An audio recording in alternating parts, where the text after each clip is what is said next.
Dave Luvison, the executive in residence at Loyola University, Maryland's Management and International Business Department.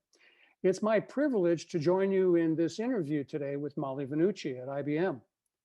We've created these interviews as a way of providing relevant and useful information for our students about what it's like to operate in today's business world. So Molly, thank you for making the time to speak with our students about yourself and your career, and to share some of the experience and advice that you would have for them.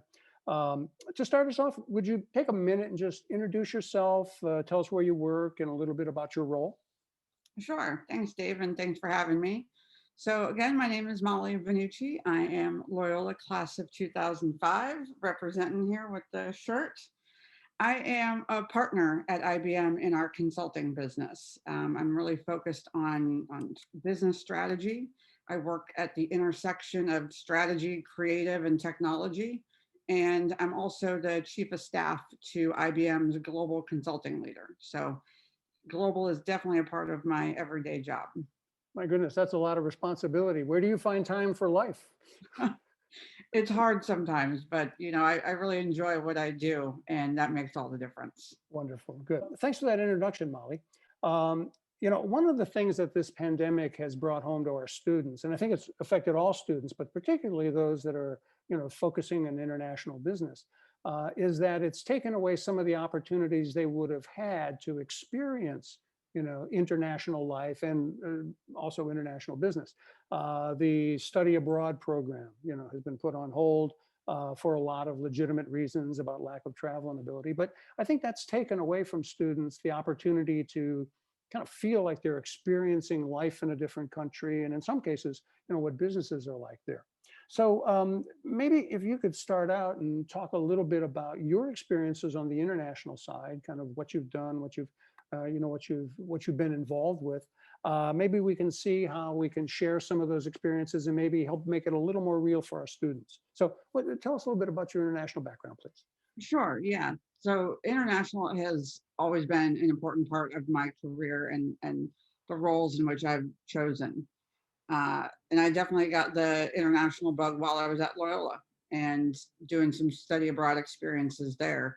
So I feel for all of you that aren't able to have those. But know that when I was there, I graduated in 2005, we didn't have the technology that you have today and the ability to learn things and connect with people overseas in a way that it's incredible today. And so, like I said, international has always been important to me in the jobs I've taken and the jobs I want to do. And I'll maybe talk about it in 2 or 3 different areas. The first is just working on projects overseas. So while I've been at IBM, I've always been based in New York, which is where our headquarters is. But I've always been on global teams and working on global projects. And kind of my first taste of that was when I joined we call our Center of Competence. It was a group of subject matter experts in this particular area of strategy consulting when we were building up a business. And it was fairly mature in the US, but really emerging in a lot of our other markets. And so they pooled together a group of us that were well known in our markets for doing the work and delivering with quality. And they would fly us around to the most strategic and most important clients around the world. And that was a ton of fun because no matter what project I had done in the past, when I'm taking the same lessons learned and my same skills and capabilities and applying it to a client in Brazil or Korea or the Middle East or Africa, it's totally different. And so I spent a lot of time kind of working with international clients and still do.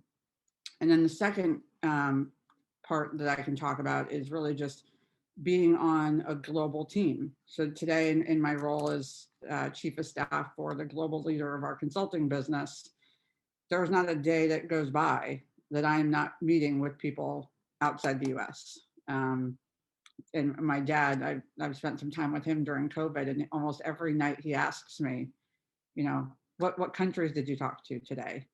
And he's always amazed that I rattle off 3 or 4 different countries every day of people that I connected with. Um, and I think you, you learn a lot about the way people work in different countries, different cultures, and how that impacts things. You learn about things you hear on the news and how it's impacting currency. Our team in Latin America, they're growing tremendously, but if you look at in the US dollar, they're not growing at all.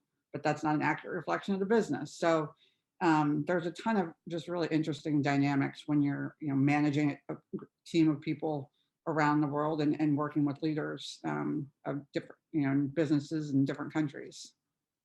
Yeah, it's quite a different world. I've had a little bit of international experience in my background, and you're right, it really is both eye-opening and challenging. What are, if I may, some of the specific differences you've noticed between, say, what it's like to deal with, say, domestic teams or domestic clients and international teams? What are some of the things that stand out in your mind, Molly? Yeah, so one of the things that drew me to consulting was the the extra challenge that you get, that every project is so different. Even if you're attempting to do the same thing, when you go from one client to another client, there's, I mean, literally, we did a CEO meeting with the head of one auto manufacturer and the CEO of another US auto manufacturer, and not a single piece of that content in their agenda and in that meeting was the same.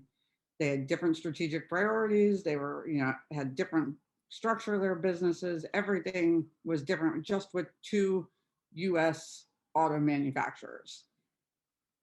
I love when you take that and you add, an extra dimension around international, you just get more challenges and more opportunities for creativity and to learn and to grow. And you've got to be open, right? You can't come in with a mentality of, I've done this before, I'm going to do it this way. It's kind of like, okay, I've done this before. Let me see how this might work in this new environment, and really understand what are some of those factors that are driving it from a cultural perspective, a an environment and economic perspective, understanding what's going on in the political landscape in those places, social norms. Particularly for women, there's a lot of differences when you're working in different parts of the world where you might be the expert, you might be the leader of the business, and they might be talking to the person next to you all the time. You're like, hello. Um, and so I think it's really an opportunity to learn new things, to learn how things are done, and figure out ways in which you can influence to get the things done that you need to get done. But it's a ton of fun. It just adds extra challenges to what's already challenging, projects that you're doing. So I love it. Yeah, I know you've worked on a lot of cross-functional teams, and I imagine some of those cross-functional teams are also cross-national teams. What's that like working on a, multinational, global, whatever the right term is, team of people? Because I got to imagine the cultures don't necessarily nest very well. Yeah, I think it all comes back to people and spending time with people as individuals. Because I think if you kind of make assumptions based on who you worked with before, or what your expectations are to get done, you kind of might skip over some stuff. But I've found if you really spend the time up front to get to know the other individual you're working with and understand their background, their family situation, you know, their work background. They might be in a current role today, but they might have come from somewhere totally different, or have aspirations for something totally different. And I think if you can build that foundation at a human level, and build that empathy with someone, then when you've got some of the cultural challenges that come up, they don't become blockers, they become learning moments. Like, hey, just to let you know, like that was a little harsh, or hey, that was, he didn't mean it when he said this. Like, you can have kind of a more one-to-one conversation with people, and that be a learning moment, because you're talking as, not just as colleagues, but as friends. Yeah, I think that's a very important point. I found that intent goes a long way. If people bring the right intention, it works. I'm terrible at languages, and I was never able to learn a foreign language, but just trying always made people feel that I was, as you say, trying to, work harder at getting to know them and appreciate what they are and what they do. And, we always say, like, always assume good intent, right? And I think it's much easier to assume good intent if you've gotten to know the person a little bit. The majority of people aren't bad actors. They're not, out to cause problems or make your life difficult.